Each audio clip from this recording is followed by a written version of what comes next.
Bem-vindos ao novo episódio do podcast Médicos Hands-On, ligando a medicina de ponta com vocês. Aqui nós somos muito gratos para vocês que assistem nossos vídeos, compartilham, dão seu like, participam com comentários. Isso é muito importante para o nosso trabalho. Nesse intervalo de gravações aí nós chegamos a 20 mil inscritos no YouTube, graças à divulgação e graças aos comentários e likes nos vídeos. Aqui no podcast Médicos Hands-On nós entrevistamos médicos, especialistas e nós entrevistamos pacientes também. Sim. E hoje nós trouxemos a Vanessa Cariati. Isso. A Vanessa é uma paciente que hoje é tetraplégica, né? Isso. Ainda tem força nos braços, mas teve uma lesão medular alta. E a Vanessa veio contar a história dela, veio contar as fases de superação e também veio falar para a gente quais são as perspectivas, né, Vanessa? Muitas. Bem-vindo, Vanessa. Obrigada. Bom ter você aqui. Fica um pouquinho mais perto do microfone aqui. Vanessa, me conta uma coisa. Me conta um pouquinho da sua história aí. Bem, Marcelo, doutor Marcelo e doutor Edson, aos 20 anos, eu estava fazendo o 3º ano do colégio e trabalhava na prefeitura de Osasco, que eu sou de Osasco, e voltando da escola com esse meu primeiro namorado, né, assim, aquele sonho de primeiro amor, de tudo lindo, maravilhoso. Quantos anos você tinha? 20 anos. 20 anos. Aí cheguei na porta da minha casa, nós fomos abordados e a gente foi assaltado. E ele reagiu ao assalto, ele deu com a chave no contato e o carro pulou. E os rapazes atiraram simplesmente. Eu levei um tiro no pescoço, um tiro na perna que quebrou a minha tíbia, no pescoço pegou na C6, C7 e eu fiquei tetraplégica ali naquele momento. Naquele momento você passou a não sentir nada? A não sentir nada abaixo do pescoço. Aí eu fiquei calma todo o tempo, não me desesperei, porque eu queria, né, não causar nenhum transtorno naquele momento. Até que a turbulência acabou e eles foram embora. Só que antes deles irem embora, ele abriu a porta do meu lado do carro e perguntou se eu estava bem. Eu consegui responder plenamente que eu estava bem e eles foram embora. Então, eles nem sabem o que eles causaram. Eu fui socorrida erroneamente. Como é que foi o socorro? Então, o socorro foi de um vizinho, não colocou colar cervical, que ninguém, assim, a priori era me salvar minha vida. Então, não houve o socorro correto, que seria o colar cervical. Por isso que eu ando no carro com colar cervical, né, de emergência. Então, mas socorreram, fizeram o que puderam. Fui para o HC, fiquei um mês. Hospital das Clínicas. Hospital das Clínicas. Fui tratada lá e foi retirada a bala e o estrago já tinha feito. Eu tenho a ponta da bala ainda alojada, porque se retirasse tudo, poderia completar a lesão. Então, eles não tiraram tudo. Por isso que eu... E ficou lá um pedaço alojada. Do projétil. Isso. Antes de você continuar, Edson, qual que é a importância do colar cervical na hora do socorro de um paciente? Qualquer acidente.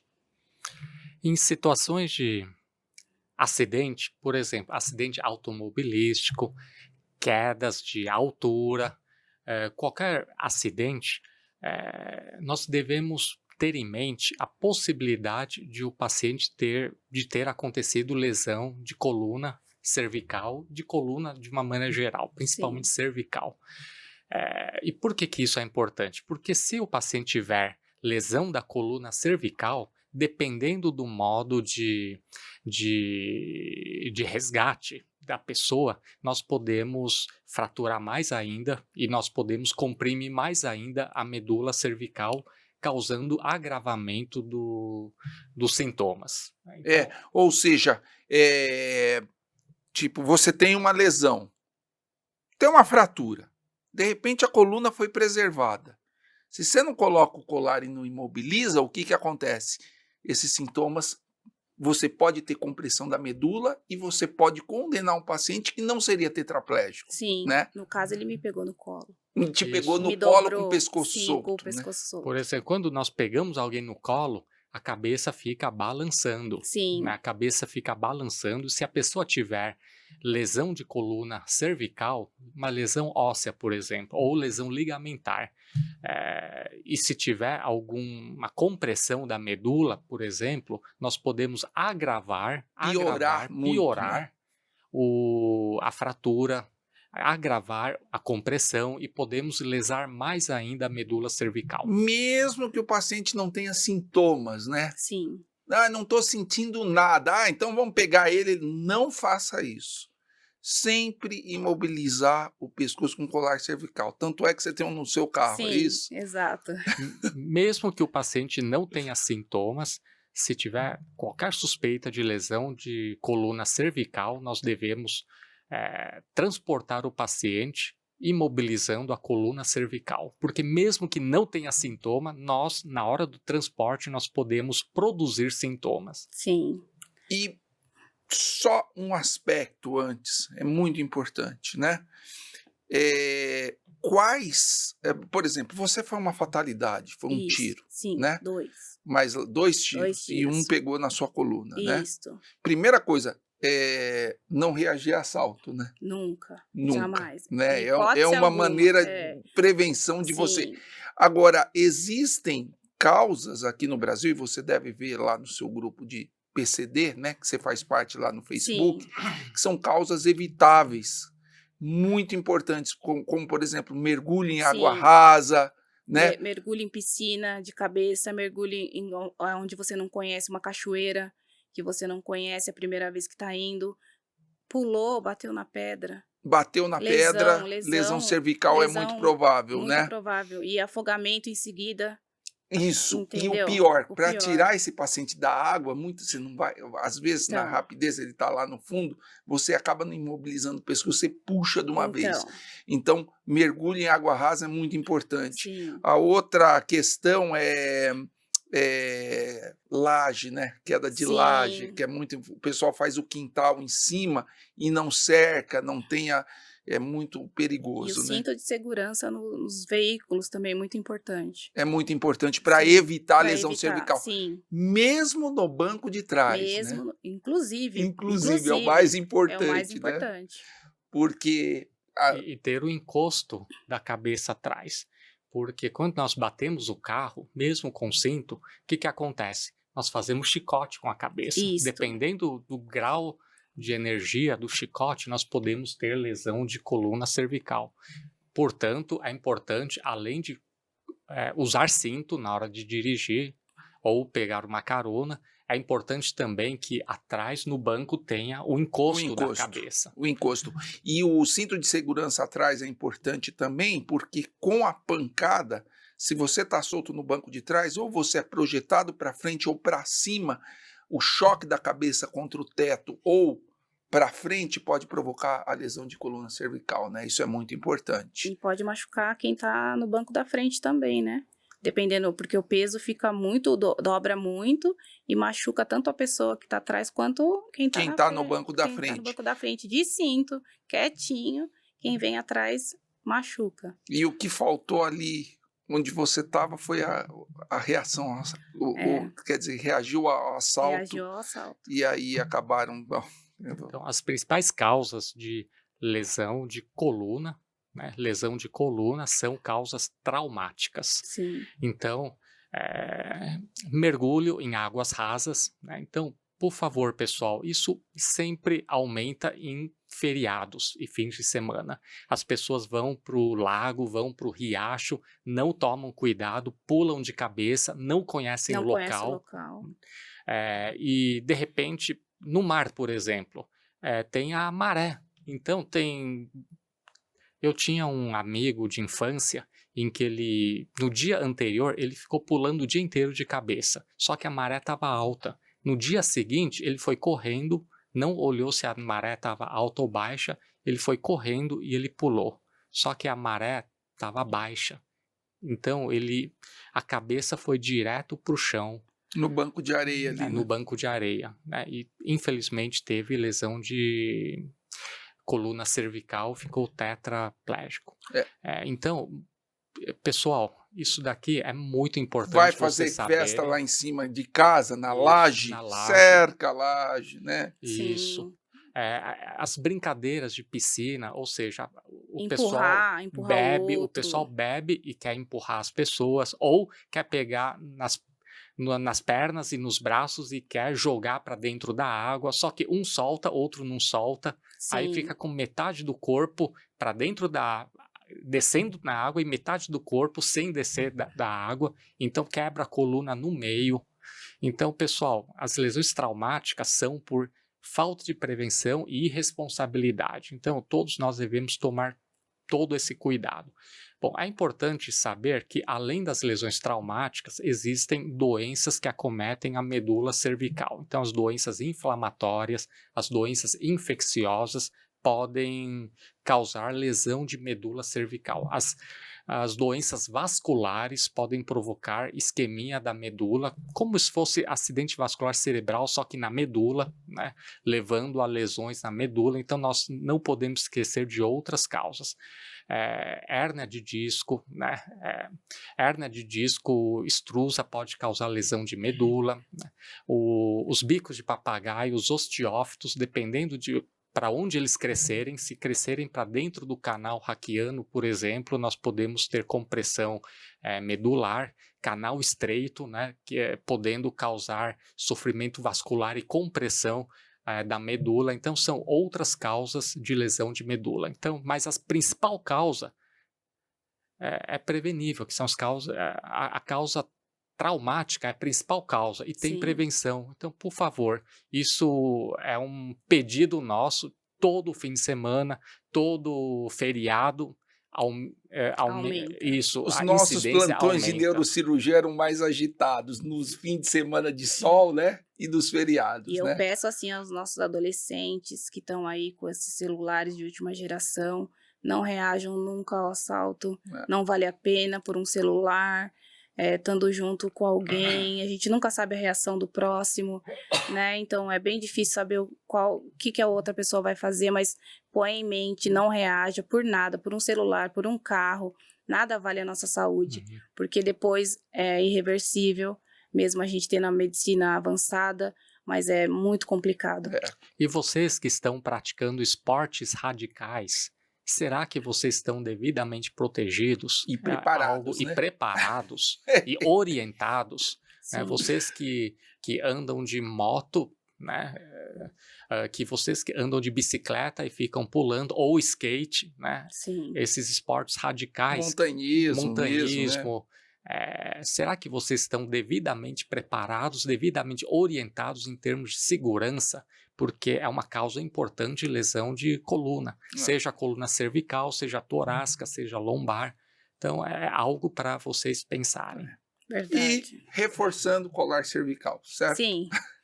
Não, Põe no nunca carro. se esqueça do colar cervical. Será útil, será vai útil. sempre ser Se não útil. for para você, pode ser numa batida do lado, do outro, um motoqueiro que cai, você joga lá, dá o cordão, o colar, ajuda alguém. Ajude alguém, ajuda muito. Ajuda muito. Até que a nossa orientação em relação a atropelamento, em relação a acidente de carro num primeiro momento, não sair puxando o paciente, pegando no colo o paciente, porque a cabeça sai balançando. Né? A nossa conduta proteja o paciente para que não haja novos acidentes por causa desse acidente. Lesões adicionais por Fora isso, aí socorro depois inadequado. disso, ligar para o corpo de bombeiro, por resgate do corpo de bombeiro, porque eles têm experiência e eles protegem a coluna cervical na hora do transporte. Agora sim, você me falou que você ficou um mês internado. Isso, um mês. Na fase que você está lá no hospital, na cama, recebendo os cuidados, recebendo as orientações médicas, recebendo a notícia do que aconteceu com você, o que te passa pela cabeça ali? O que te passou pela cabeça? Sim, primeiramente, ninguém me disse nada. Falaram para minha família. Ela não vai morrer, mas o estrago já foi feito. Ela não vai mais andar. Para mim, ninguém disse. Nem minha família, nem ninguém. E aí? Ninguém me falou. O que você sentia Simplesmente ali? eu estava na cama e eu não sentia mais nada. Então eu já sabia que eu não iria mais andar. Mas que ninguém que estava me poupando desse detalhe, né? Desse pequeno detalhe. E assim, eu comecei a fazer fisioterapia logo em seguida. Mas e a sua cabeça? O que você pensava? Que eu estava num sonho, que já ia acordar, que tudo ia passar. Mas passavam os dias, passavam as horas e nada mudava. Eu tentava mexer as pernas, não conseguia. Os braços também era muito difícil. E a sensibilidade não tinha nada. Você, no começo, você tinha dificuldade nos braços? Tinha dificuldade nos braços, sim.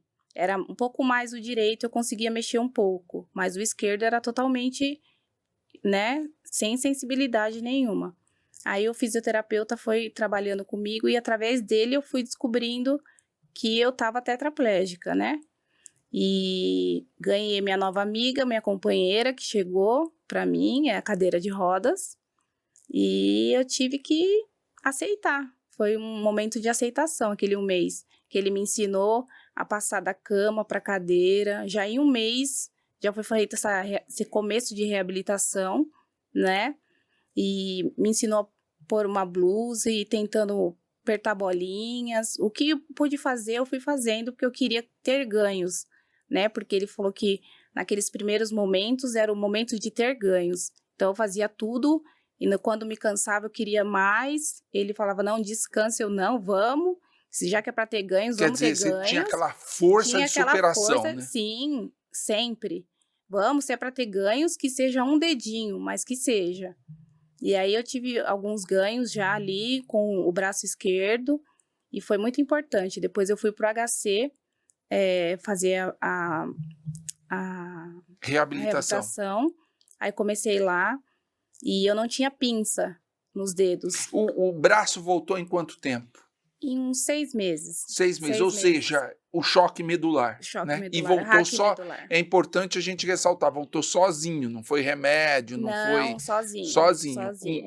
Com a ajuda da fisioterapia e da reabilitação. Ou seja, foi um choque medular com recuperação parcial. Sim, quando foi voltando, assim, a força foi voltando, não havia pinça. E aí a terapia ocupacional me ensinou a fazer colarzinho, que eu aprendi muito, dei muito colarzinho de presente. E fazia legal, assim, pegava bolinha para fazer pinça. E foi assim, no dia a dia. Aprendi a pôr roupa novamente, aprendi a tomar o banho, mas sempre com auxílio. Era minha mãe no começo, né? Sempre a minha mãe.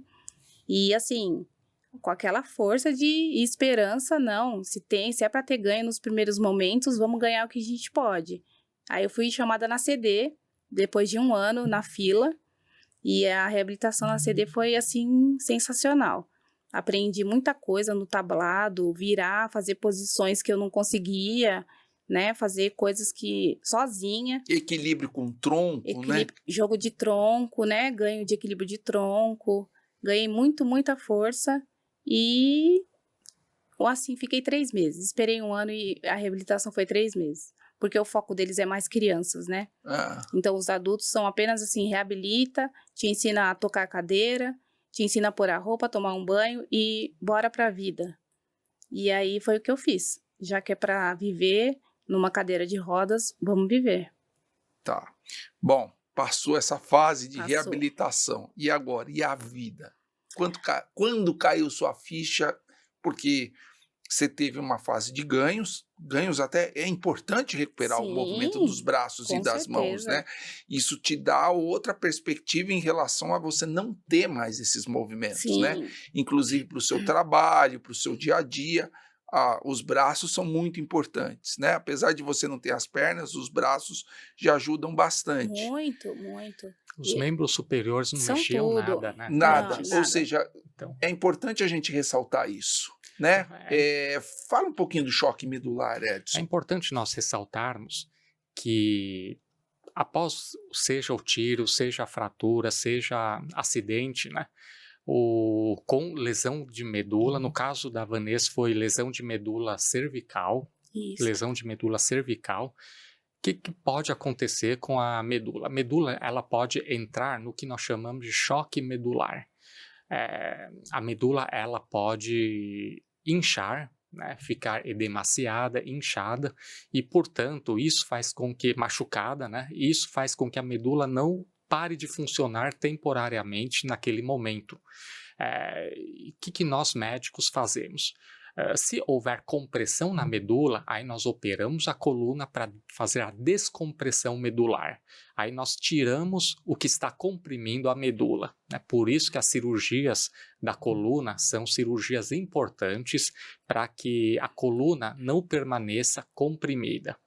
Bom, e desestabilizada também, isso, né? E fora a descompressão, quando existe uma coluna instável, ou seja, quando a coluna não consegue sustentar de uma maneira segura o corpo, uma coluna instável que nós chamamos, aí nós estabilizamos a coluna. Nós podemos colocar instrumentais, né, que tornam a coluna mais rígida para aguentar o peso de uma pessoa, né, e para aguentar os movimentos. Então, nessa primeira fase, o que nós fazemos? Nós descomprimimos a medula para que não haja compressão, porque a compressão causa sofrimento e dificulta a melhora. Fora isso, nós estabilizamos a coluna, né, deixamos a coluna estável para que qualquer movimento não lese mais ainda a medula. Fora isso, nós mantemos o funcionamento do organismo. Se a pessoa estiver muito hipotensa, por exemplo, na fase choque medular, nós temos o que nós chamamos de hipotensão de causa medular, né? Hipotensão neurogênica, que nós chamamos. A pressão arterial da pessoa cai muito. Sim. E nós tratamos nessa fase a pressão baixa. Por quê? Porque a pressão baixa resulta numa redução da pressão de perfusão medular, ou seja, a pressão baixa acaba dificultando a circulação de sangue na medula, né? Então, nessa fase, tem momentos em que nós somos obrigados a entrar com drogas, substâncias no nosso corpo para elevar a pressão arterial para garantir a circulação de sangue na medula. Isso é importante, por quê? Porque é o pré-requisito para uma recuperação medular. Não deixar a compressão, ou seja, descomprimir, não deixar comprimido, outro pré-requisito para melhora medular. Deixar a coluna estável para que não haja novas compressões, garantir a circulação sanguínea da medula e, portanto, se a pessoa tiver com pressão arterial muito baixa, nós tratamos a pressão arterial, elevamos a pressão arterial do paciente para garantir circulação sanguínea na medula. Em outras palavras, isso nós fazemos para o cérebro também e Sim. também para a medula. Fora isso, cuidamos dos aspectos gerais, a pessoa, nós devemos tratar infecção, nós devemos tratar alteração metabólica, alteração hídrica na pessoa, porque são causas que impedem uma boa recuperação da medula. Ai, doutor, então, na fase aguda, nós fazemos isso.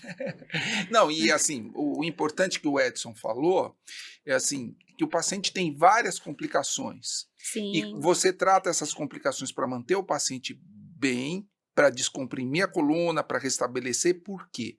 Porque você aumenta as chances da recuperação do choque medular, né? Se você não dá o tratamento adequado, talvez você não teria os movimentos do braço. Sim. Né? Então, a recuperação do choque medular depende muito da intervenção médica na fase aguda. Sim. Né? E graças a Deus você recuperou. Oh. E sozinha, sem remédio, sem fórmulas milagrosas e tal, você recuperou. Mas graças a esse tratamento importante que foi conferido a você na fase aguda. Sim. E nessa fase é muito importante nós, médicos, assim como a equipe, os profissionais da saúde, assim como a família, é importante nós não acabarmos com as esperanças, Exatamente. seja da família, seja da pessoa. Por quê? Porque nós sabemos que, ao passar o choque medular, funções podem ser parcialmente recuperadas. né? Dependendo do grau de lesão, pode até ter uma quase recuperação completa. Cada caso é um caso, tudo vai depender de quanto de lesão que houve na medula. Exato. Então, cada paciente é cada paciente, mas nós não podemos acabar com as esperanças da pessoa.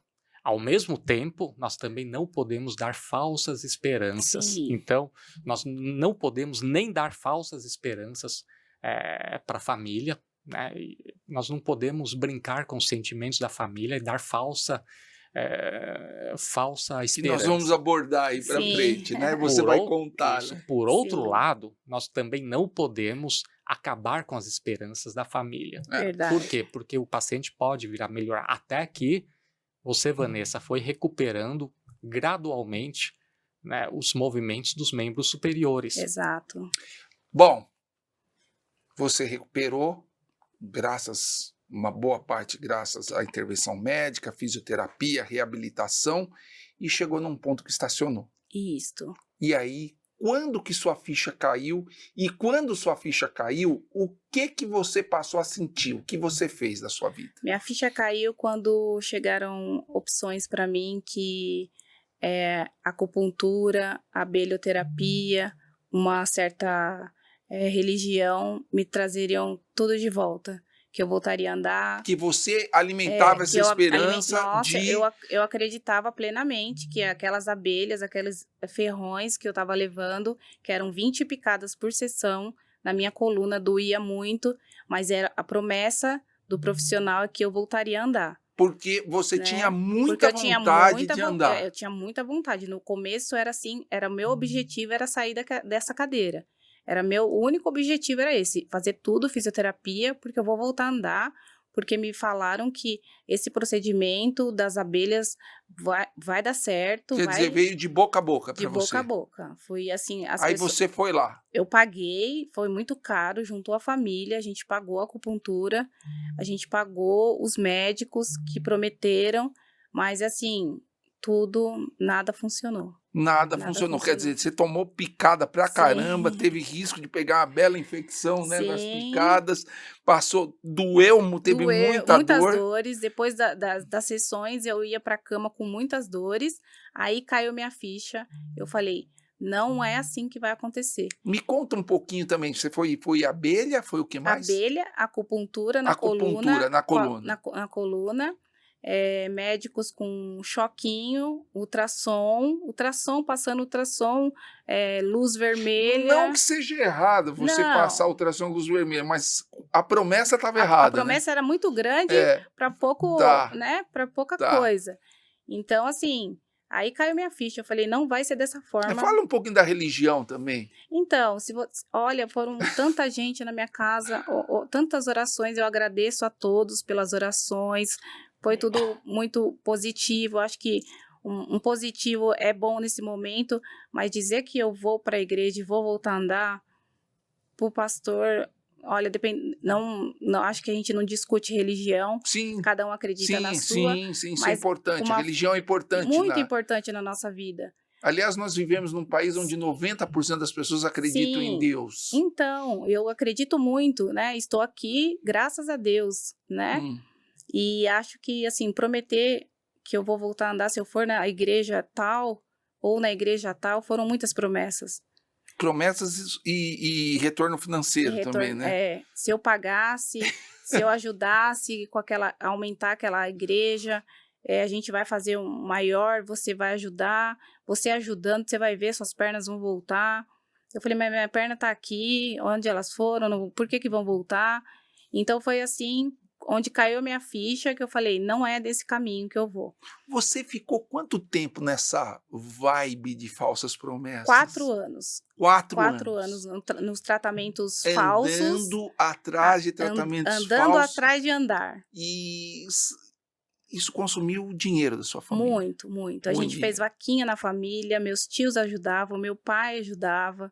Todo mundo ajudava, porque queria me ver bem, me ver andando novamente, como eu era ativa, andava de moto, dirigia carro. Então, eles queriam aquela pessoa de volta. E eu fui vendo, através de ajuda de terapia, psiquiatra, abaixo de remédio, porque veio uma depressão.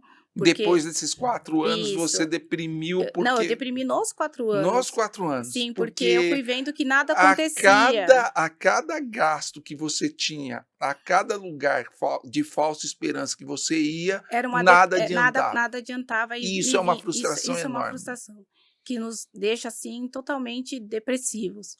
Porque você gasta tudo que a gente juntou ali naquele momento com aquela esperança e nada acontecia.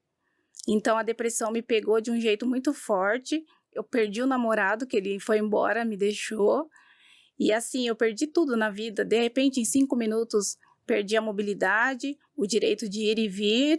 E as esperanças eram todas falsas. Então, não tinha saída. Depois desses 4 anos, a minha ficha caiu. Eu falei, não é por esse caminho que eu vou seguir. Aí, os poucos amigos que sobraram, a gente saía de carro. Minha amiga, né, me colocava no carro, a gente passeava, mas eu ainda tinha vergonha da cadeira. Não levava a cadeira, ficava no carro. Todo mundo fora do carro, conversando. Eu falava que minha perna estava quebrada, que eu não podia descer, porque eu tinha vergonha da cadeira. Então, depois que passaram mais 2 anos, eu falei, não, esse caminho também não é legal, não está certo. Vou assumir minha condição, né? Vou assumir minha cadeira. É ela que vai me acompanhar, se é com ela que eu posso andar, é com ela que eu vou andar. Não é com a abelha, não é com o pastor, não é com a igreja, é com a cadeira. Assim, você não perdeu sua fé por causa disso. Não, né? não. Isso é importante ressaltar, sim. Mas alguém te prometeu um milagre em troca financeira, sim, é uma coisa muito dura, muito, né? Muito dura. Aí, assim, eu parti realmente, eu tinha 20 anos, me aposentaram por invalidez. Eu não aceitei. Marquei uma consulta no INSS, fui lá e pedi alta da minha aposentadoria. Pedi a baixa, não queria ser aposentada. Aposentada do quê? Se eu nem trabalhei, o pouco que eu trabalhei.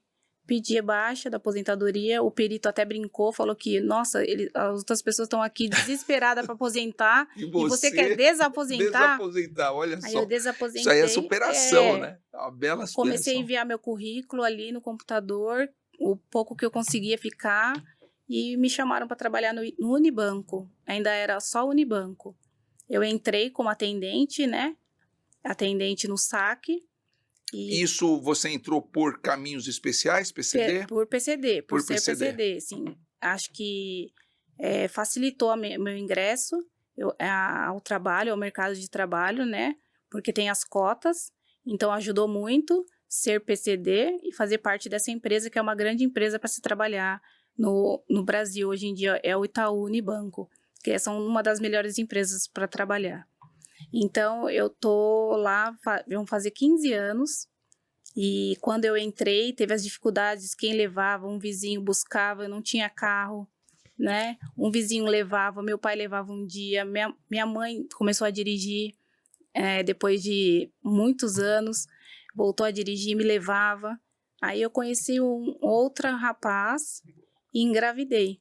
Grávido, foi mãe? Fui mãe tetraplégica.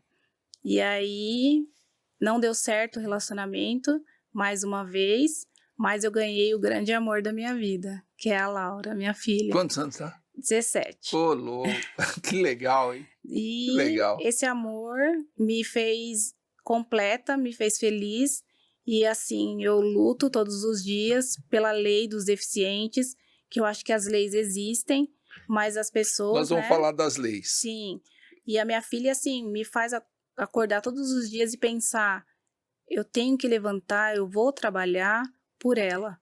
Então, eu sou mãe solo, né? Não tive ajuda do pai nem um minuto. Pelo contrário, ele só me atrapalhou. E a gente conseguiu, né, se desvencilhar desse relacionamento, mas ficou aquela belezura. Eu cuidei dela o tempo todo, só o banho que eu não conseguia dar, porque o controle de tronco não me deixava segurá-la com as 2 mãos. A Laura, né? A Laura. Foi a alegria da família, então? Foi a alegria da família. Foi a sua alegria. Foi a minha alegria. Quer dizer, ela te deu uma outra perspectiva de vida dentro de tudo aquilo que você estava vivendo. Como que uma mãe tetraplégica, que não tem os movimentos, pode ter uma filha daquela perfeição divina, uma perfeição divina? Mas conta pra gente o que é ser tetraplégica e gestante? O que Olha, passava na sua cabeça? medo. Como é que foi? Muito medo. Eu tive 4 infecções de urina, grávida dela, e eu tinha muito medo de perdê-la, porque aquele sonho de ser mãe, nessas condições, me fez mais guerreira ainda. Então, eu queria ter aquele bebê. Eu me apeguei a ela muito, então eu não queria perdê-la. Então, eu ficava só na cama, me afastei do trabalho, me deixaram à vontade para eu trabalhar ou não. Então, eu trabalhei os 3 primeiros meses, depois eu já afastei para cuidar só dessa gravidez. O foco era ela. Então, descobri que era uma menina aos 5 meses, fiquei muito feliz, já tinha o nome, já tinha tudo, já tinha berço. Todo dia eu dobrava as roupinhas, desdobrava, dobrava de novo e guardava. O foco era ela. Então, ser mãe tetraplégica é muito importante porque eu me apeguei num objetivo de vida. Eu já tinha um objetivo, que era viver, trabalhar e seguir em frente, mesmo com a cadeira. Agora, com ela, trazendo uma vida para o mundo, assim, nessas condições que eu não posso levantar de manhã e ir até o banheiro e lavar o rosto, porque eu tenho que passar pela cadeira de rodas. As dificuldades são maiores para uma pessoa que nem dá valor, que levanta de manhã, já mal-humorada, brigando com o mundo, mal sabe o quanto que eu daria para dar aqueles passos até o banheiro. Mas eu tenho que pular na cadeira, tenho que regular minha desautonomia descoberta pelo Dr. Edson lá no hospital, né? Tomar um medicamento, esperar estabilizar para depois ir escovar os dentes. Então, tem pessoas que hoje em dia não dão valor Não dão a isso. valor, reclamam para sair trabalhar, né? Gente, tá chovendo, hoje eu não vou, tô bravo. Gente, eu daria tudo para ir trabalhar na chuva. Dá uns passinhos Dá uns passinhos na né? chuva, né? Então, a minha filha me trouxe amor, muito amor, muito amor. Isso aí... Isso ninguém tira de mim, isso não tem lesão que tire, não tem ladrão, não tem tiro, não tem nada que tire de mim. Legal. Me fala um pouquinho de desautonomia deles. Então, o lesado medular, o lesado medular, ele acaba tendo problemas locomotores, né? Acaba acontecendo deficiência motora, dificuldade de movimentação dos membros. Fora alterações motoras, nós temos também alterações de sensibilidade. Então, a pessoa acaba não sentindo partes do corpo. E fora isso, o que nós chamamos de alterações neurovegetativas ou alterações autonômicas. O nosso organismo ele é regulado pelo sistema nervoso autônomo.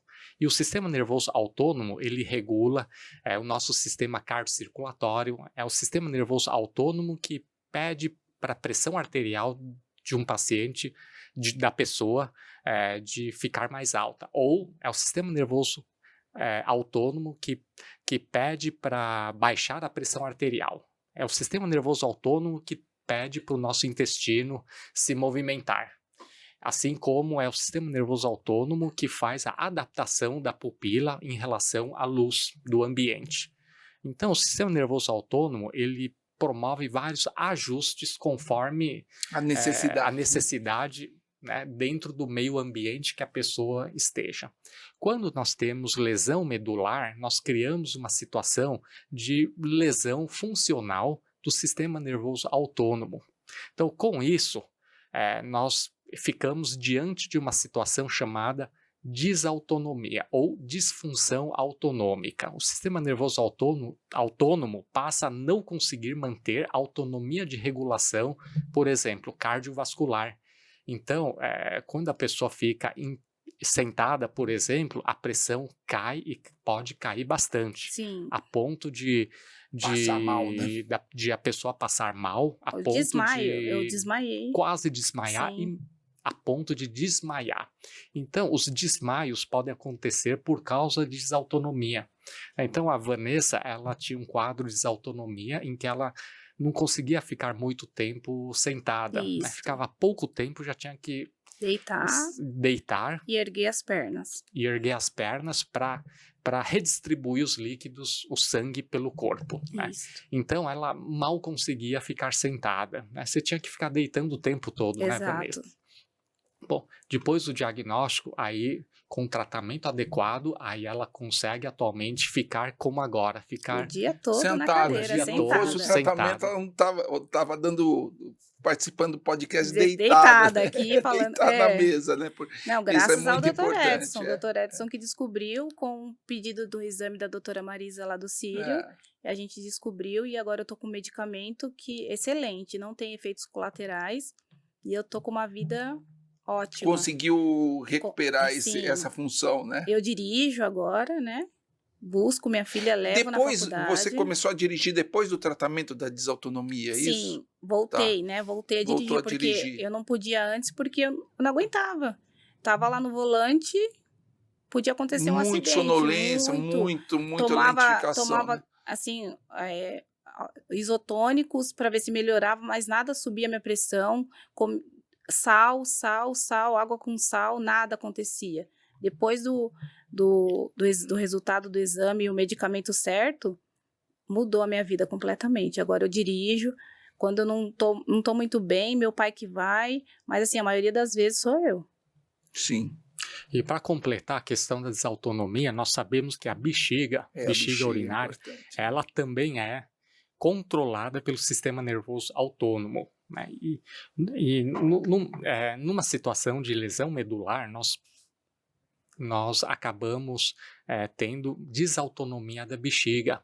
Aí a bexiga acaba não funcionando direito, pode ser uma bexiga que retém a urina, então fica aquela bexiga grande em que para urinar nós precisamos fazer manobras para poder retirar a urina da bexiga, né? Ou aquela bexiga que fica perdendo urina o tempo todo. Então, alterações do sistema nervoso autônomo também leva à alteração de funcionamento da bexiga. Por isso que as pessoas com lesão medular acabam tendo com frequência infecção urinária. Né? Então, infecção urinária é um foco de atenção importante quando no manejo de pacientes com lesão medular. E nós sabemos que a infecção urinária é uma das causas de aborto na gravidez. Eu tive 4, esse era o meu pânico, o meu medo. Tive que tomar medicação, mesmo grávida, e minha filha, graças a Deus, nasceu perfeita. Nasceu bem. Nasceu bem, nasceu de 8 meses e 2 semanas, que estourou a bolsa, aí eu fui pro HC, e a gente fez uma cesárea de emergência por sofrimento fetal. Então, foi assim, o final foi um pouco difícil, estressante, mas ela nasceu bem, veio embora comigo, não ficou em incubadora e deu tudo certo.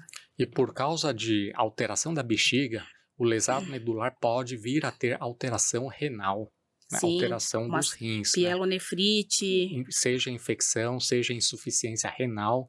O que isso significa? Significa que o lesado medular ele acaba tendo inúmeros problemas de vários sistemas do corpo que merecem cuidado multidisciplinar e multiprofissional. Então, uma pessoa com lesão medular merece acompanhamento de várias especialidades médicas, né? Desde urologista até neurologista, os colegas da fisiatria, né?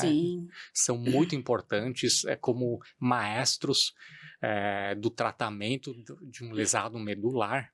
É importante também falar que no lesado medular nós temos as dores espontâneas, né? Algumas pessoas, claro, as dores espontâneas. E é importante ter um bom tratamento da dor. E um dos problemas do lesado medular é o que nós chamamos de espasticidade. Então, espasticidade é quando é uma hiperatividade do sistema muscular, uma vez que existe lesão da medula e que os movimentos voluntários não existem mais, a musculatura, assim como o arco reflexo da medula para a musculatura, eles deixam de ser inibidos. Então, a musculatura e todo arco reflexo, medula e musculatura dos membros inferiores, eles ficam hiperexcitados, né? Havendo, portanto, contrações involuntárias fortes que pode prejudicar o sono, pode prejudicar o ato de sentar. Os membros inferiores podem ficar contraídos e isso, com o tempo, pode levar à deformidade. Portanto, uma pessoa com lesão medular é um desafio a cada dia. Sim. É um desafio a cada dia e merece uma boa reabilitação com o médico fisiatra e diversas outras especialidades ajudando a pessoa.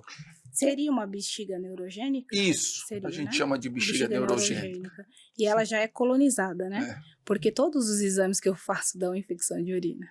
Quer dizer, tá lá, a bactéria tá lá, a bactéria né? mora lá. Aí você trata quando tem sintoma, né? Só trata quando vem febre, dores porque pela utilização de sondas de alívio ou sonda de demora. Essa sonda traz a maior o efeito é a infecção urinária.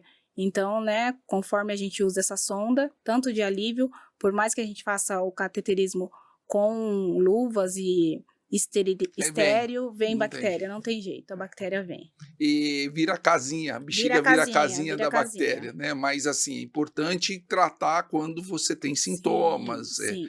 Febre, e outras alterações, aí você trata. Para quem não sente muito, o frio, aquele calafrio, para quem não tem sensibilidade, é só olhar nos braços, arrepiou, começa a ter umas dificuldades, umas tonturas, pode ser que é batata infecção urinária. Agora eu ia te perguntar o seguinte, veio lá, caiu sua ficha, veio sua filha, etc. História bonita, né? História de superação. Isso, e um filho é uma coisa muito boa, né? Com certeza. Na vida. Como que foi fácil a adaptação da sua família em relação à sua doença? Na sua casa, no seu dia a dia? Quanto tempo vocês levaram para se adaptar? Até hoje. A gente está se adaptando. Está se adaptando. Estamos nos adaptando. Quanto tempo? 25 anos. 25 anos. Isso. E quais são os questionamentos da sua filha em relação à sua condição? Olha, nenhum. Ela me conheceu cadeirante e até hoje, assim, não tenho problemas com ela. A gente sai, vamos ao shopping, a gente vai ao cinema, ela fica nervosa, que às vezes eu fico invisível, né, no shopping, as pessoas não veem, quase caem em cima de mim, eu tenho que ficar assim para a pessoa ver, então ela fica bem nervosa, ela quer, eu falo, não, filha, esquece, é normal, estamos, né, faz parte do ela te defende, faz parte do pacote, eu falo para ela. Então, no cinema, eles adaptaram uma sessão para a gente assistir os filmes assim, com o nosso pescoço muito mal localizado, os lugares. Então, assim, eu sinto que a acessibilidade é muito, muito precária no Brasil. Mas eu digo, vamos falar primeiro da tua casa. Assim. Da minha casa. Foi muito difícil? Muito difícil. Nós saímos da minha casa depois do acidente. Teve que sair? Teve que sair, porque a casa não dava para se adaptar. A casa não servia. Aí nós fomos para um apartamento no Higienópolis, né, que era da minha prima, e ficamos lá alguns meses, e aí alugamos a nossa casa. Só que aí saíram da nossa casa e a gente ficou sem esse dinheiro do aluguel. E tivemos que voltar para Osasco. Aí, como minha irmã estava nos Estados Unidos, ela nos ajudou a gente fazer um quarto meio adaptado. Então tem uma rampa nessa casa que é sobrado, fizeram um quarto no térreo. Um quarto no térreo, um quarto com banheiro. Então tem uma rampa que o pedreiro fez, só que o pedreiro que fez nunca deve ter ouvido falar em cadeirante. Ele fez uma rampa de Velozes e Furiosos. Então, se eu soltar da rampa sozinha, eu caio na casa da vizinha lá do outro lado. E para subir, precisa de 3 para ajudar. Então, é uma rampa totalmente inadequada. Quer dizer, o arquiteto seria importante. Sim, mas a gente não tinha condições de um arquiteto. O pedreiro, coitado, não sabia nem o que fazia por mim. Então, fez uma rampa lá do que ele pôde. O meu quarto é junto com a cozinha. É assim, termina a cozinha, já é meu quarto. Então, no dia que eu tô enjoada, minha mãe precisa fazer comida. Aí eu tô enjoada no meu quarto. Fecho a porta, lacro tudo e fico lá no meu trabalho. né? Trabalhando no home office, que eu estou agora. E é uma adaptação, assim, nas coxas mesmo. Não é uma adaptação Não é uma ideal. adaptação ideal. Por condições financeiras. Sim, e se eu, por exemplo, quando eu comecei a trabalhar, que a gente não tinha condições, não tinha carro, eu não tinha, tentei uma vez ir até o ponto de ônibus. A gente não chegou nem no metade do caminho. Porque não tem calçada. Não tem calçada, tinha que ser pela rua, eu tinha medo, minha mãe me empurrando, eu pesada, eu ajudando, tocando a cadeira, ela ajudando a subir. Quando a gente chegou, um escadão para descer. Falei, Não dá. Não dá. Falei, mãe, volta. Aí a gente combinou com o vizinho, que ajudaria na gasolina. Ele não cobrou e eu fui trabalhar com ele. Esse meu vizinho ajudou muito no começo. Quando não era ele, era meu pai. Quando não era meu pai, minha mãe, conseguimos um carro, mas não era adaptado, era manual. Minha mãe me levava, me buscava. E a gente foi adaptando, até que eu fiz uma vaquinha online, agora, ano passado, e muita gente boa me ajudou. Quero até agradecer aqui o pessoal de Bertioga, da maçonaria, os irmãos lá ajudaram. O pessoal do CAC, meu cunhado, meu pai me ajudou muito. E com uma vaquinha, eu comprei o carro. Olha só. E eu já tinha um PCD. Um carro adaptado. Usado, velhinho, mas me leva aonde eu quero. Olha, eu quero comer um lanche, mas ninguém vai lá buscar para mim. Não se preocupe, eu vou, pulo na cadeira, pego minha filha, quando vê a gente tá lá no Mac comendo um lanche. Alguém que não anda, que não chega no banheiro, chego no Mac agora. Ou seja, você encontrou 100 metros com barreiras, então. Sim. Muitas barreiras. Muitas barreiras. Bom, aí a gente quer dizer, então você falou, a adaptação, ela foi do jeito que deu. Foi do jeito que deu. Não do jeito ideal. Não do jeito ideal. Não do jeito ideal. Exato. A gente estava comentando aqui que o Brasil é um país de primeiro mundo para leis, para PCD, Sim. e um país de terceiro mundo, a cultura e a percepção de quem é o PCD, verdade, certo? Verdade. Então nós vamos começar a falar um pouquinho de leis. E eu queria, antes de falar de leis, existe algum programa específico para um PCD pegar um financiamento especial ou uma ajuda para adaptar a casa? Existe isso? Olha, se existe, não me contaram. Não te contaram, não, né? Não me contaram. Eu nunca ouvi falar a respeito. A única coisa assim que existe, que funciona, é para carros. Aquela isenção do IPVA, ICMS, rodízio, aí essa para carro zero. Agora, gente, para casa, que é tão importante quanto o carro, sim, não existe.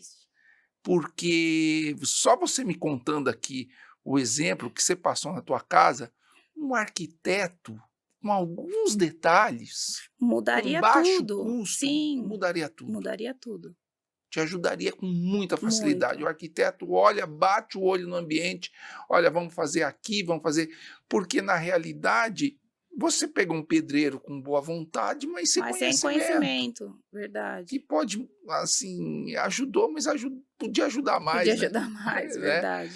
Com todo respeito a quem fez a obra, e a arquitetura é muito importante, né? Muito, muito importante. Bom, me fala um pouquinho sobre as leis, qual é a percepção que você tem em relação aos PCDs. Sim. Inclusive, se você quiser citar, acho que é a Mara Gabrilli, a gente estava falando que é a maior engajadora do nosso país em relação aos PCDs. Fala um pouquinho das leis aí. A Mara Gabrilli, ela luta muito pela gente lá na Câmara, né, em Brasília, pelas leis do deficiente, mas assim, o sucesso é muito pouco. As leis, elas são feitas, elas existem, elas estão aí para ser cumpridas. Vamos dizer, a legislação é boa em quê? Em boa. Vagas de estacionamento, em carro, acesso a ônibus. Banheiros adaptados, os ônibus com elevador, ônibus de viagem com elevador.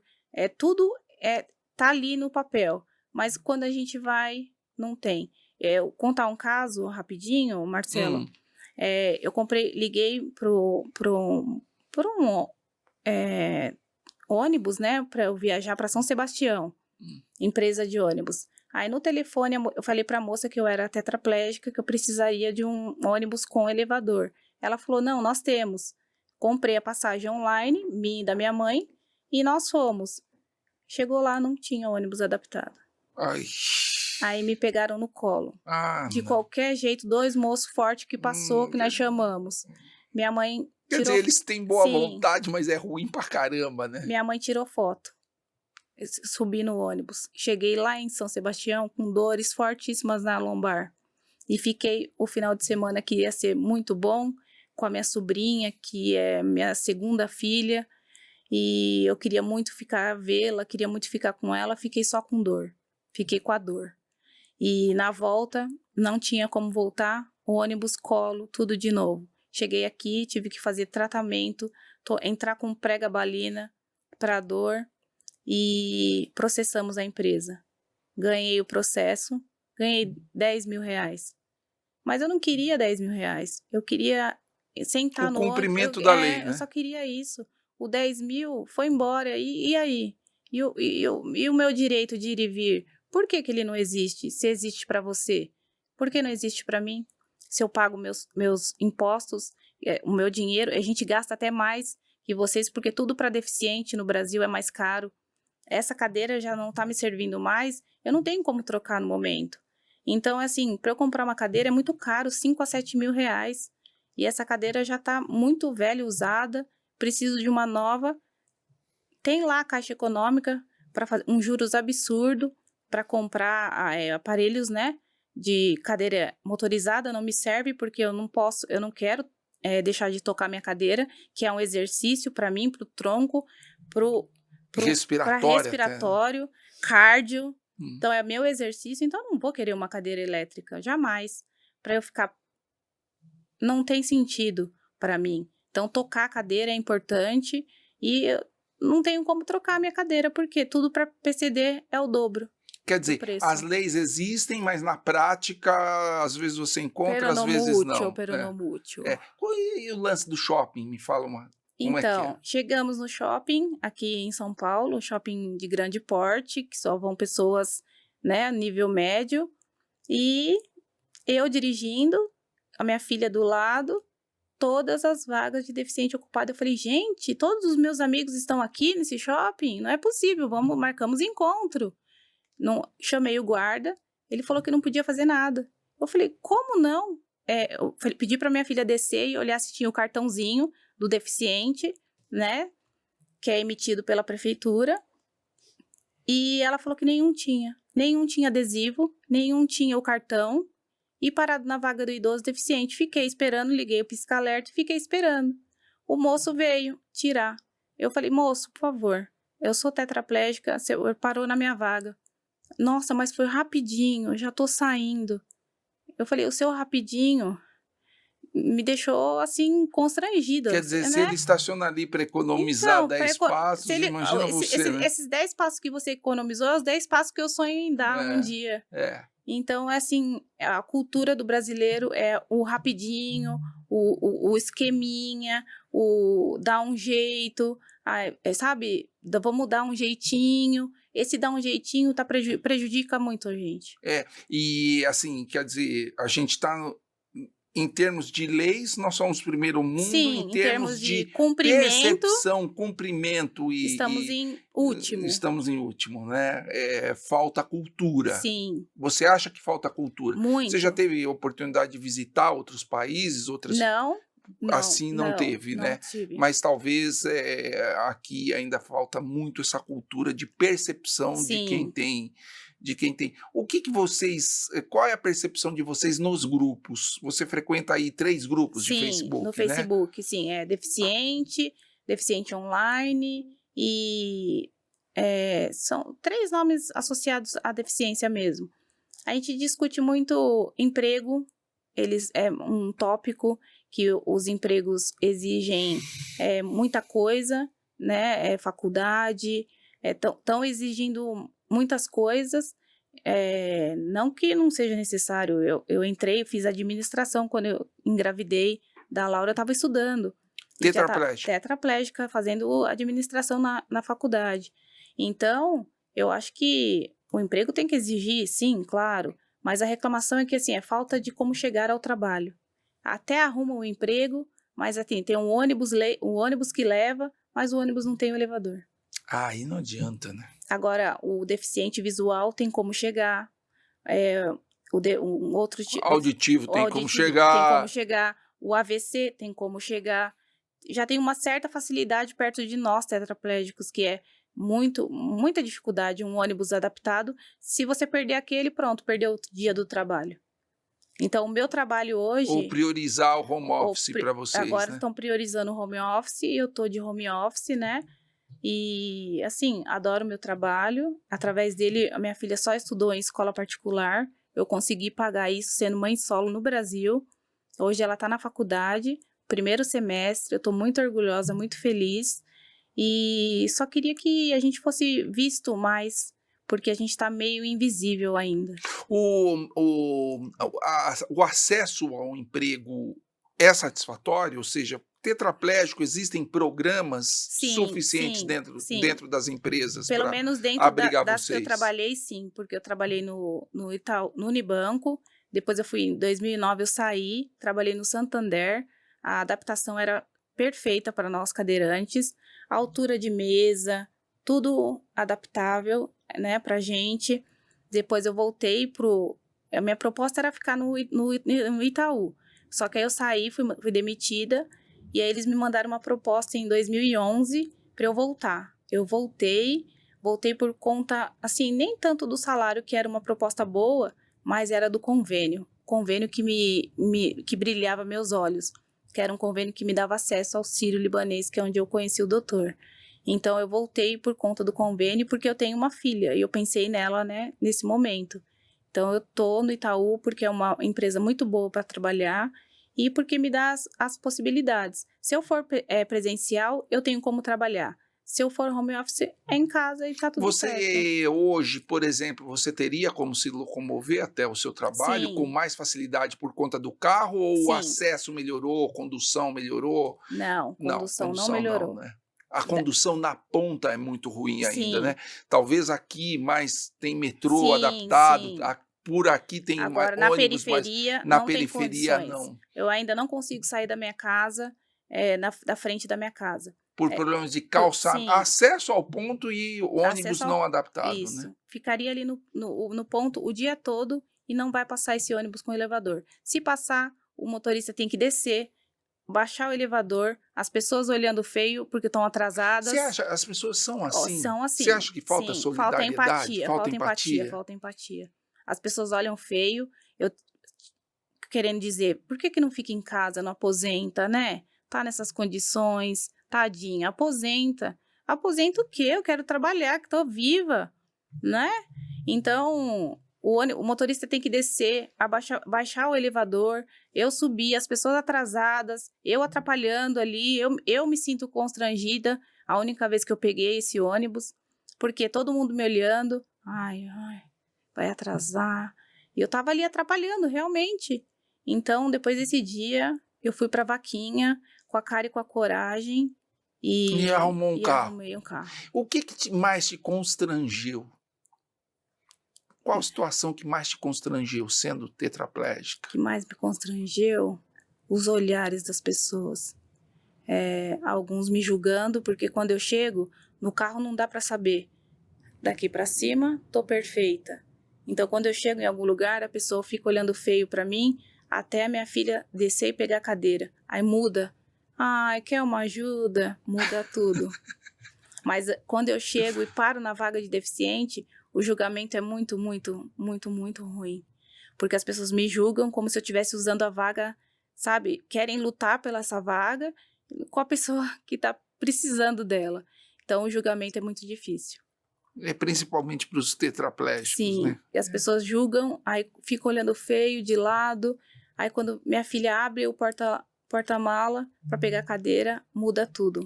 Essa história do ônibus é bem ruim, né? É bem ruim. É bem ruim. Atrapalhando as pessoas é bem ruim. Agora, vamos falar um pouquinho o que de perspectivas para o futuro. Primeiro, quais são as suas esperanças e quais são as suas perspectivas? A perspectiva é diferente da esperança. Né? A perspectiva é algo que eu quero ali para agora. Quer para agora ou quer talvez para o futuro, que é muito difícil de ser alcançado. Sim. E a perspectiva te dá algo mais real, certo? qual é a perspectiva de vocês dentro dos grupos de PCD, pessoas tetraplégicas? Conseguir a locomoção, né? É a prioridade, locomoção. Locomoção, os direitos assegurados, que é uma estabilidade no trabalho, que a gente não está tendo mais hoje em dia. Assim, teve corte, eles colocam deficiente no meio, e assim, quando eu fui mandada embora, me mandaram embora sem uma justificativa plausível, que eu fazia meu trabalho, o horário todo, e em seguida ficaram me mandando vagas a semana inteira. Dali, da minha rescisão, me mandando vagas. Preciso de deficiente, urgente. Assim, eles pagam multa se não tiverem aquele tanto de PCD. Então, a gente luta por acessibilidade, o direito do trabalho, o direito de ir e vir, e a gente quer ser visto. A gente não tem que se aposentar e ficar em casa. Não, tá errado. A gente tem que ir para a rua, a gente tem que se mostrar, tem que aparecer, porque nós existimos. E a gente faz parte de uma sociedade que sofreu um trauma. Não fez nada errado para ninguém. Nós não fizemos nada, não causamos isso. Nós estamos na luta como todo mundo. Quem pega o metrô, todo mundo tem dificuldades, não são só nós. Todos têm a sua dificuldade, só que são diferentes, só isso. Daí a gente quer ser visto. Estamos muito invisíveis ainda. Muito invisíveis, né? Para a sociedade, né? Eu quero para o futuro a gente ser vistos. Não sair andando, correndo, não é esse o objetivo. Mas serem vistos, ser respeitados como cidadão que paga seus impostos, ajuda na economia, injeta dinheiro na economia. Então, a gente quer ser visto. Quer dizer, você não é um gasto para o contribuinte, né? Não mesmo. Pelo contrário, você é uma cidadã que contribui e quer o seu retorno. Sim. Ponto final, né? Ponto final. Agora, os sonhos, assim, que você diria como um sonho, seria andar, né? Andar, ver a formatura da filha e dar um abraço em pé, né? Mas, assim, como a polilaminina, queria dizer que eu diria que é um sonho, para mim, na minha concepção, é um sonho. É muito bom ter acontecido no Brasil, é mundial, né? Só que não é para mim. Nesse momento, não é para mim. Não é para o meu caso, não é para agora. Talvez para o futuro. Talvez para próximas gerações que virão, ser erradicado esse problema da lesão para outras pessoas. Para mim, é a batalha do dia a dia, pedras no caminho, a gente passar por elas e viver mesmo sempre, né? Você é racional a esse ponto, é? Sim, eu sei que a polilaminina não é para mim, não. O que vocês discutem lá no grupo em relação a ela? Os meninos falam, não, agora a gente vai andar, vai dar tudo certo. Aí, ou seja, há um sentimento muito forte de esperança. Muita esperança. Eu já não tenho essa esperança porque essa esperança foi me dada tanto no começo que agora eu tenho medo de ter esperança. Você está mais racional. Eu estou mais racional. Medo de um novo amor, de um novo de uma amor. frustração, Isso. né? Verdade. É muito... Você criou uma barreira para não se frustrar de novo, né? Porque foram tantas promessas que, sim, sem fundamentos, que não que a polilaminina não seja... Não tenha fundamento. Não tenha fundamento. Tem muito, né? Mas, assim, é um sonho que eu prefiro me resguardar no que eu conquistei até hoje. E trabalhar com isso, com o que eu tenho na mão, né? Isso te traz um nível de satisfação. Sim, sim. Uma vida satisfatória. Uma né? vida sim. Vamos falar um pouquinho da polilaminina, né? Que é um assunto que veio à voga, né? Uma pesquisadora brasileira dentro de uma universidade pública brasileira, que é o FRJ, e tem algumas coisas muito prós e ainda falta algumas comprovações. Vamos debater um pouquinho aí sobre a ciência, Edson? O que mais nos preocupa é o uso de tratamentos não devidamente comprovados no mundo científico. Na sua experiência, Vanessa, nós vimos que chegou um momento que você encontrou várias pessoas que que se aproveitaram da sua fragilidade, Sim. né? Da sua fragilidade, e não só a sua fragilidade, como a fragilidade da família, para criar falsas esperanças de cura, falsas esperanças de tratamento, e começaram a aplicar tratamentos não devidamente comprovados no campo científico. Tratamentos não devidamente comprovados no campo científico não deveriam ser usados para tratar as pessoas. Sim. E muito menos cobrar pelo tratamento.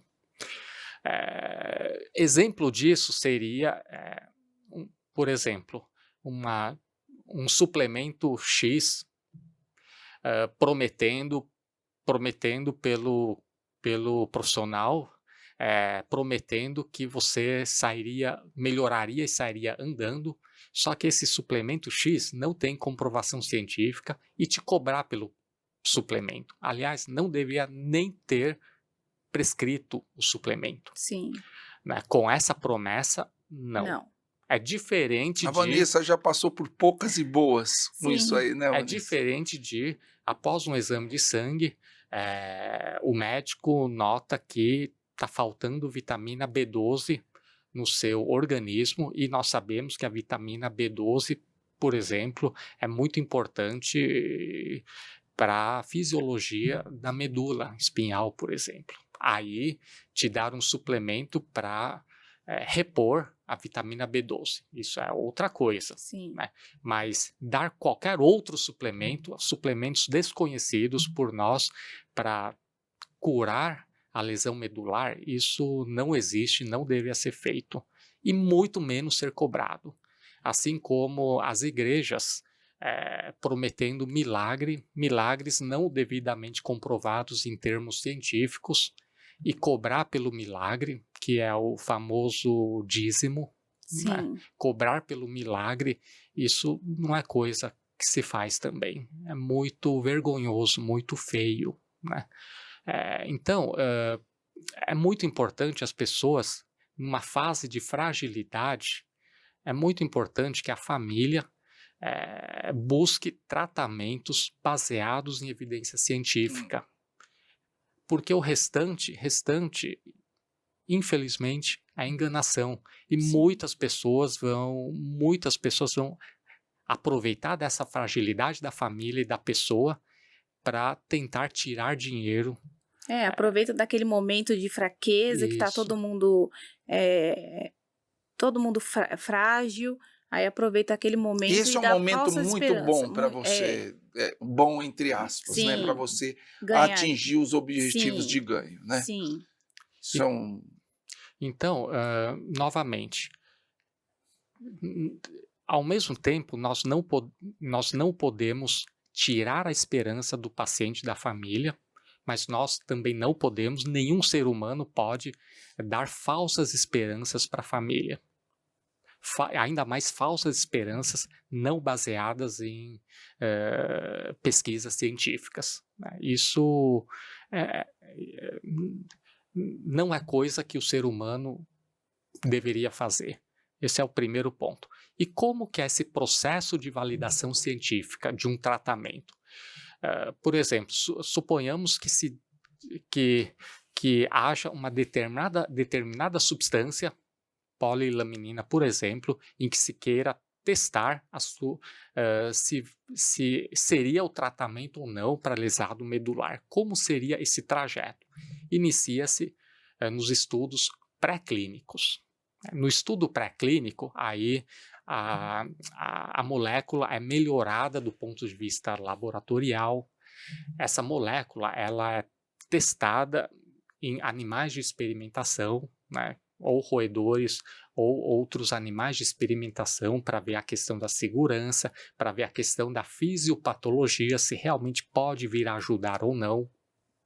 Bom, se realmente tiver evidência forte de possibilidade de beneficiar a recuperação da medula, né? E em estudos pré-clínicos, se notar que não houve nenhum desafio de risco, aí sim, passa-se para a fase clínica. Sim. E como que é a fase clínica? É dividido em 4 estágios. Fase 1 2, 3 e 4. A fase 1 é a fase de segurança, porque ninguém sabe ainda, em relação à polilaminina, ninguém sabe ainda a segurança no paciente. Será que a polilaminina ela é segura? Será que ela não piora a lesão medular? Ninguém sabe, é uma possibilidade. Os trabalhos que deverão mostrar se a polilaminina pode piorar uma pessoa. Ou melhorar. Ou melhorar. Então, porque a nossa expectativa é de melhorar. Só que nós, como médicos, assim como os cientistas, nós temos muita preocupação. Se não melhorar, será que piora? Sim. Né? Então, por exemplo, uma pessoa que poderia recuperar parcialmente, e porque nós demos e deixa de recuperar, é uma possibilidade. Então, sempre que tem um lado, que é a expectativa, que é de melhorar, nós temos o outro lado, que é o lado de não melhorar, ou de deixar de melhorar, ou de piorar até. Então, a polilaminina está nessa fase. Está nessa fase de estudo de segurança. Nós não sabemos se é uma substância segura ou não. Nós não sabemos se ela realmente melhora ou se ela pode causar em algumas pessoas deixar de melhorar ou até piorar. Né? Até que, nessa fase, qualquer efeito adverso nós não comentamos se tem relação com a substância ou não. Sim. Né? Por exemplo, na polilaminina, eu fui informado de que algumas pessoas faleceram. Isso, será também. que faleceram por causa da polilaminina ou será pela que condição faleceram delas, pela né? condição clínica grave da Sim. pessoa? Né? Nessa fase, não se consegue fazer uma análise sem grupo controle. Porque é através do grupo controle que nós sabemos se há incidência de morte no grupo em que se usou a polilaminina, se a incidência de morte é parecida com a incidência de morte no grupo que não usou, por exemplo. Então, é muito importante nós compararmos um grupo que usou a polilaminina com um grupo que não se usou a polilaminina. Se os dois grupos tiverem taxa de morte semelhante, aí tudo bem. Não foi a polilaminina o causador. Só que, se o grupo da polilaminina tiver uma incidência de morte maior do que o grupo em que não se usou, então é algo a ser observado. Nós devemos ficar com o pé atrás e tentar saber o motivo. Então, nessa fase... de repente, melhorar a molécula para que não provoque efeitos adversos. É o que eu digo no grupo. Esperança, sim. Agora, realidade, vamos esperar. A polilaminina ainda não foi devidamente estudado e ainda não passou nas fases clínicas de estudo. Isso significa que não pode ser usado em contexto de tratamento não relacionado à pesquisa. Sim.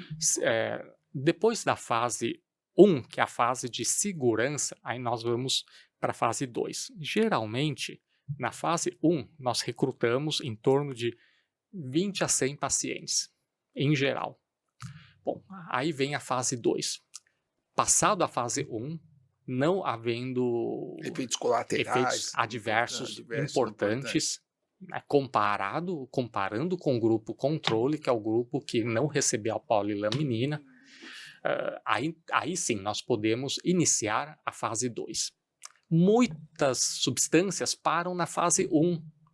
Por quê? Porque se percebe que não é uma substância segura.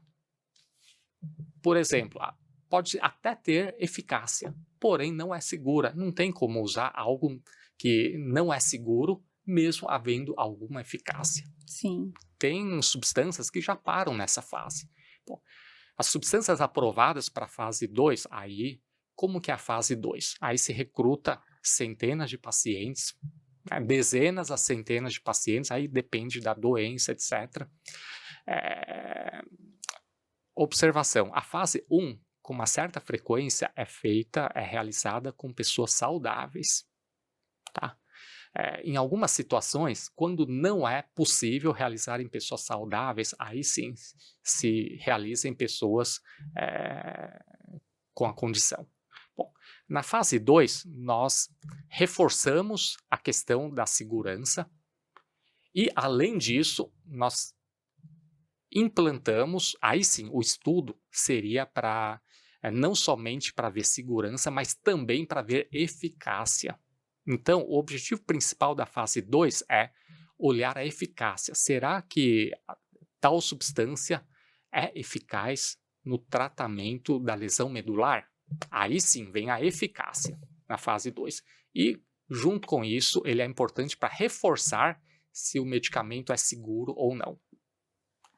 Caso muitas substâncias param nessa fase, porque só nessa fase já fica comprovado que a substância não é efetiva, que o grupo que recebeu o medicamento, o grupo não melhorou mais do que o grupo que não recebeu o medicamento, que nós chamamos de grupo placebo, quando recebe uma outra substância que não seja um medicamento. Tá? Bom, uma vez comprovado que o grupo que recebeu o medicamento, realmente o medicamento é eficaz, aí sim, depois nós vamos para a fase 3. Para que serve a fase 3? Serve para reforçar se houve algum engano científico ou não em relação à segurança, ou seja, ele continua reforçando a questão da segurança na fase 3 e ele continua reforçando a questão da eficácia na fase 3. Na fase 3, nós ampliamos o número de pacientes.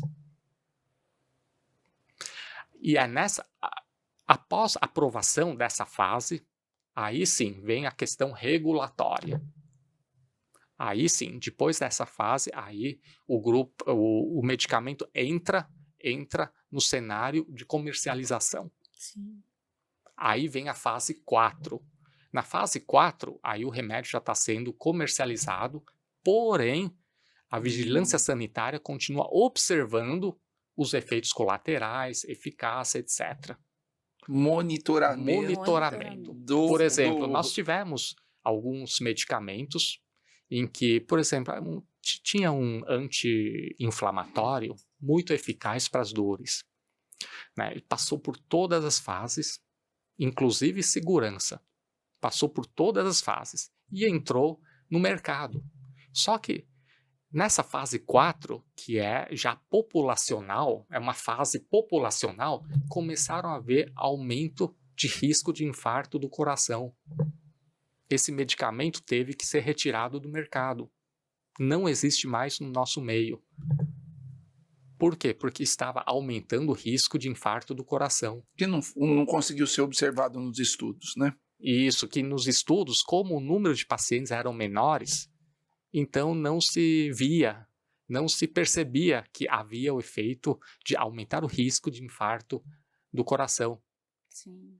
Aí, na fase 4, que é a fase populacional, aí dando para muitas pessoas da população, aí sim começaram a detectar que, nossa, as pessoas que tomam esse remédio estão infartando. Aí o remédio foi proibido pela Anvisa.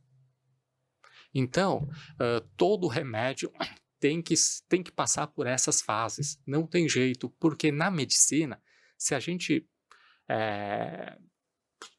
não é, se não melhorar não faz mal. Pode fazer mal sim, claro que pode fazer mal. Porque muitos falam assim, pelo menos se não melhorar não vai fazer mal. Faz mal sim, pode fazer mal. Nós não sabemos. Pode ir tanto por um lado como do outro lado. Uma pessoa que não sabe dirigir, que nem sabe como pegar, ele pode tanto dirigir para esse lado como esse lado. Nós não sabemos sobre a molécula. Pode tanto melhorar como piorar uma pessoa. Por isso que nós insistimos, as sociedades médicas, Sociedade Brasileira, seja de neurocirurgia, de neurologia, todos soltaram as notas, né? Todos reportaram notas falando que nós devemos seguir como qualquer outro medicamento. Todas as fases de pesquisa clínica. Agora, nós, infelizmente, depois do Covid, porque no Covid teve a mesma discussão com as vacinas, etc. Eu pensei que os nossos jornalistas tivessem maturidade mais conhecimento maior, em relação ao método científico, em relação aos ensaios clínicos.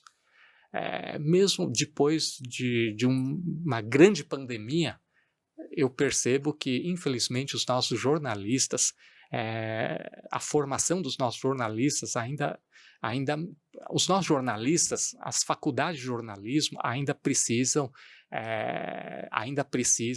ter no curso, né, o método científico, e método científico, inclusive, na parte de saúde. Que é muito importante. Até que é um apelo nosso, porque o jornalista, ele vai trabalhar na área de saúde também, mas ele precisa saber como funciona a saúde, como funciona a pesquisa, e não sair publicando capas de jornal falando que descobriu-se a cura da lesão medular, por exemplo, dando falsa esperança para a família. Mais uma vez, dando falsas esperanças para nós. Bom, ainda bem que você é vacinada, ainda bem que eu já estou vacinada. Já. Você é vacinada, né? Você só quer viver o grande e real amor, né? Verdade. Não o amor falso, né? Você ia comentar mais alguma coisa? Não, eu ia dizer que, assim, esse não é o que brilha meus olhos no momento. O momento é seguir a minha vida, conseguir trabalhar, conseguir dar o melhor para minha filha e tirar as pedras do caminho aí aos pouquinhos. E a polilaminina fica sendo uma possibilidade lá para outras gerações. Eu não diria que é para mim, mas para quem vem aí atrás, para quem sofre as lesões novos, né? Então, que seja para eles, né? E eu queria dizer que o convênio que eu tenho agora, que é a minha irmã de coração que paga para mim, a Letícia, que eu conheci o doutor, que a minha qualidade de vida está tô muito bem de qualidade de vida, né? Para exercer um trabalho, uma vida melhor. Apesar de todas as coisas que vêm contra, a gente luta todos os dias por uma vida melhor, por ser visto, por ser visível. Nosso grupo está lutando para a gente ser visto, né, como pessoas também, né, como seres humanos aí, na parte da sociedade. Então, a minha estrela dos olhos não é a polilaminina. Que bom! Que bom que, assim, você aprendeu a ter, eu não vou dizer uma vida plena, mas aprendeu a ter uma vida de valor com os problemas que você tem. Sim. Com os problemas que você tem. Cada ganho que eu tenho, assim, que eu passei para a cadeira hoje sozinha, eu pus a minha roupa, eu escovei meu dente, eu pentei meu cabelo, eu fiz minha maquiagem sozinha. É um dia que eu vou deitar à noite no meu travesseiro e vou falar, superação e ponto? Não, mais um dia. E o outro dia vai ser mais um dia de superação. Recheada de amor, né? Recheada de amor, sim. Isso é o que vale, né? A gente percebe, quando nós estamos nessa situação, nós percebemos que nós da medicina, a gente vê isso. Nós da área de saúde, né? Não só medicina. Nós da área de saúde, nós percebemos que as coisas simples da vida constituem aquelas coisas que nos fazem ser felizes. Sim, Não, é o que a gente já discutiu em outros podcasts, né? Ter 90 anos, levantar sozinho da privada depois que usou o banheiro, isso é maravilhoso. É ótimo.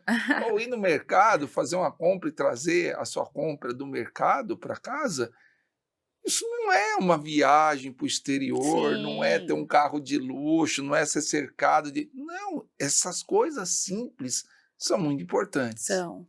Eu queria, assim, também comentar um pouquinho da polilaminina, dando sequência com o mesmo raciocínio do Edson. Assim, gente, primeiro, se fosse uma molécula ruim, os laboratórios não observariam. E vários laboratórios estão observando, sim, a molécula, que é potencialmente patenteável, né? E teve um laboratório francês que observou, agora recentemente a Cristália, para vocês terem uma ideia, a Cristália, salvo engano, está investindo 100 milhões de reais num laboratório para dar sequência aos estudos. Mas que existe uma diferença muito grande entre o trabalho experimental e o trabalho clínico, como o Edson pesquisou aqui. E nós, latinos, somos apaixonados, mas a gente tem que ser um pouquinho racional. Como a própria Viviane aqui. Vanessa, desculpa, Vanessa, isso é a idade, cabelo branco, tá? é como a Vanessa aqui. A gente tem que ser um pouco racional. Por quê? Porque a Vanessa explicou aqui, ela melhorou com fisioterapia e com reabilitação em 6 meses. Sim. Ela recuperou os movimentos do braço em 6 meses. Ela era uma tetraplégica completa. Né? Então, que fulano tomou e melhorou. Calma, calma. De repente, ela nos estudos pode mostrar que seja uma molécula eficiente para recuperação mais rápida do choque medular. Sim. A gente não sabe. Para saber, tem que passar por todas essas fases que o Edson falou.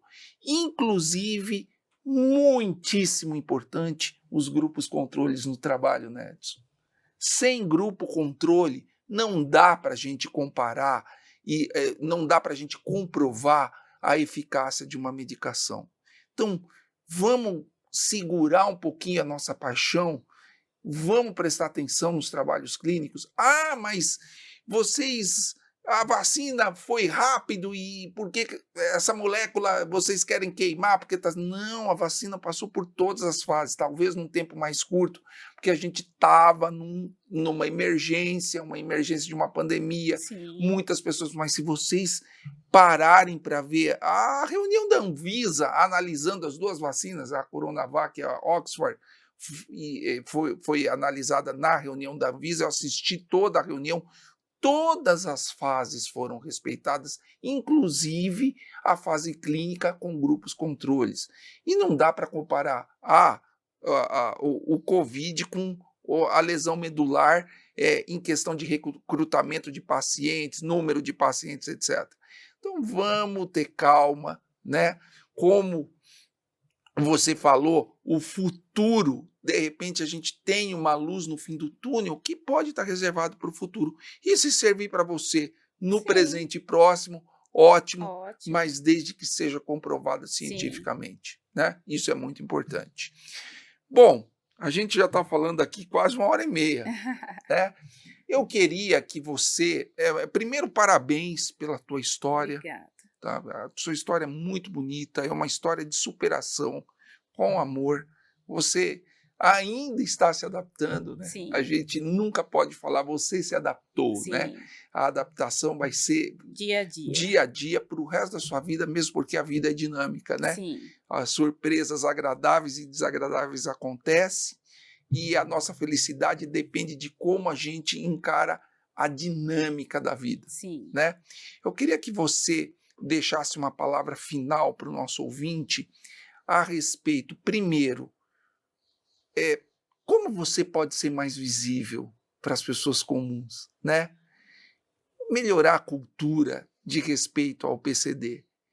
E uma palavra para quem aí descobriu, ontem teve um acidente, está lá tetraplégico, qual é a perspectiva, o que essa pessoa ela pode melhorar a cabeça dela no sentido de encarar a vida tetraplégica. Sim, primeiramente, o recado que eu dou é que após um trauma, acho que todo mundo tem aquele momento só seu, que precisa mesmo, né, daquele resguardo, para aquele entendimento, para que as coisas se encaixem na nossa cabeça, mas que procurem, para esse entendimento da gente não ser mais invisíveis, eu acho que vai da educação lá da escola.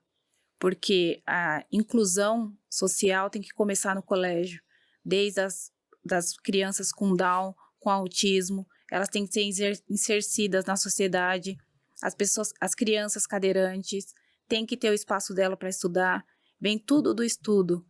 Crescendo com essa mentalidade, a gente não vai ser mais invisível. Ou seja, o respeito ao próximo. próximo. Que tem que começar lá na infância. Lá na infância, lá na escola, lá no estudo, lá bem com o professor, se mostrando, levando o seu filho com deficiência para o colégio, porque ele não é obrigado a ficar em casa sem aprender.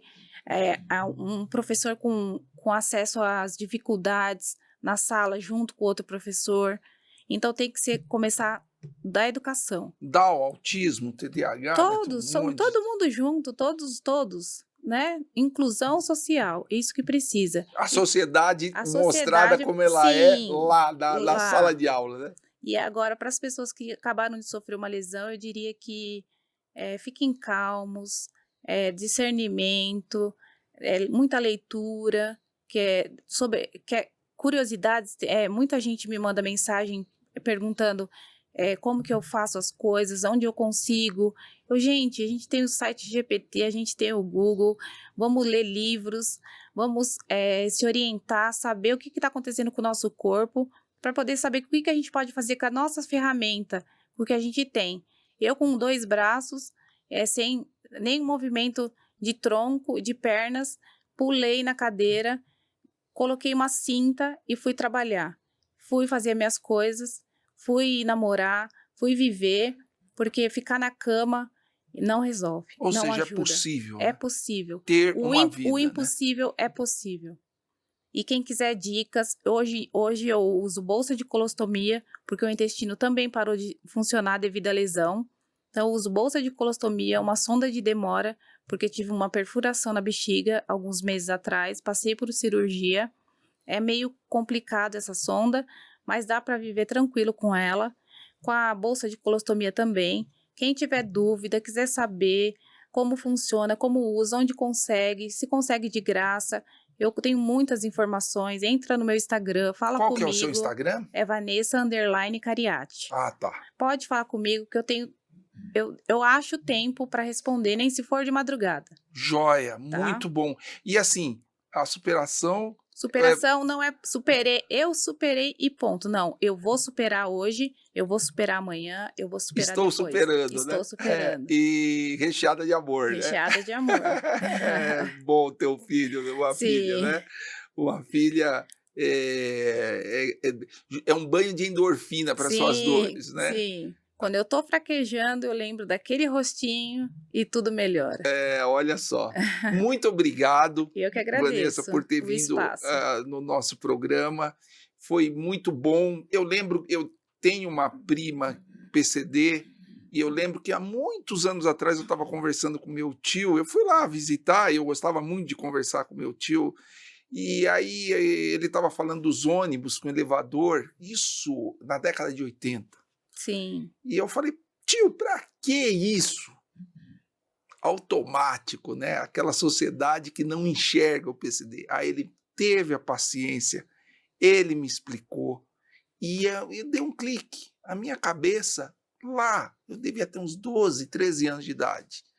Então, essa educação que você falou lá na escola, lá de base, vai aprender a criança a respeitar o PCD, o autista, o TD. Você vai mostrar a sociedade como ela é lá dentro da sala de aula. Sim. Né? E as pessoas vão passar a ser visíveis, inclusive respeito à mulher, né? Sim. Porque nós estamos com uma epidemia aí muito terrível alta de feminicídio. A criança tem que aprender a conhecer a sociedade que ela vive lá na sala de aula. Parabéns pela sua história, pelo seu exemplo. Se você gostou do nosso episódio, compartilhe, deixe seu like, comente.